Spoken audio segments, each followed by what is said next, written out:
Pronti? 1, 2, 3. Sembra buono questo segnale con la velocità da parte di Abramo Petral che prende l'iniziativa. Numero 10 Damidov, Ha avuto squalificato. problemi in fase di avvio Zico, che è rimasto un po' sul posto nella giravolta, e così prova a puntare in avanti Dolly F, che va a chiedere strada ad Abramo Petral. 15,4 i primi 200 metri da parte di Abramo, chiede strada e la ottiene Dolly F. Poi subito all'esterno Batman Griff, in corda Duty Free B a precedere Barolo Griff, seconda pariglia per Zico che precede Borderline Pax e quindi Brejla di Casei. 36 per i primi 400 metri di corsa, con Dolly F che ha preso l'iniziativa sulla curva di destra, guida il gruppo.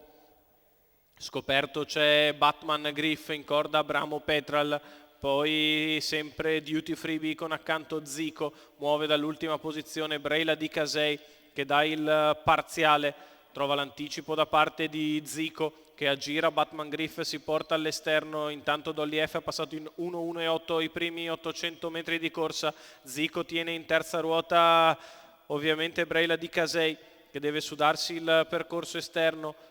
Dolly F in vantaggio, accanto a lei Zico, terza ruota per Brejla di Casei, poi in corda Abramo Petral avanti a Batman Griff e a Duty Free B, insiste Brejla di Casei sotto alle tribune che prova a passare nei confronti di Zico, il quale continua a tenerla in terza.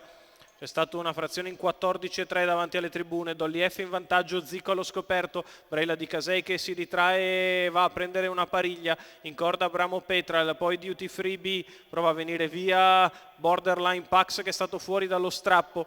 15,1 la curva di destra, Dolly F sempre in vantaggio, Zico sempre di fuori, in corda Abramo Petral, poi Brejla di Casei, Borderline che per il momento fa fatica a progredire, viene via dall'ultima posizione Zagor MTT, Dolly F sta fermando 2-1-1 per il miglio di corsa, con Dolly F che li guarda tutti in faccia, Zico sempre con coraggio all'esterno, in corda bene Abramo Petral avanti Numero a Duty Free 7 B, Zagor insiste in mezzo MTT, alla pista squalificato. Borderline Pax all'ingresso dell'addirittura d'arrivo, Dolly F che cerca di fare effetto fionda per scappare nei confronti di Abramo Petral, Duty Free B e Borderline Pax, Dolly F che allunga nel finale, Dolly F che stacca e vince facile su Abramo Petral al terzo posto Duty Free B.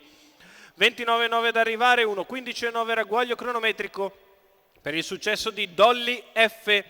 In percorso di testa Riccardo Pezzatini allena guida ed è proprietario della 5 anni da Mago d'Amore e Dotti F che vince in coast to coast. Dolly F la rivediamo nel finale, vince facilmente, va a sfilare su Abramo Petral, si rende intangibile nel tratto ultimo, secondo lo stesso Abramo Petral, al terzo Duty Free B vince lo steccato.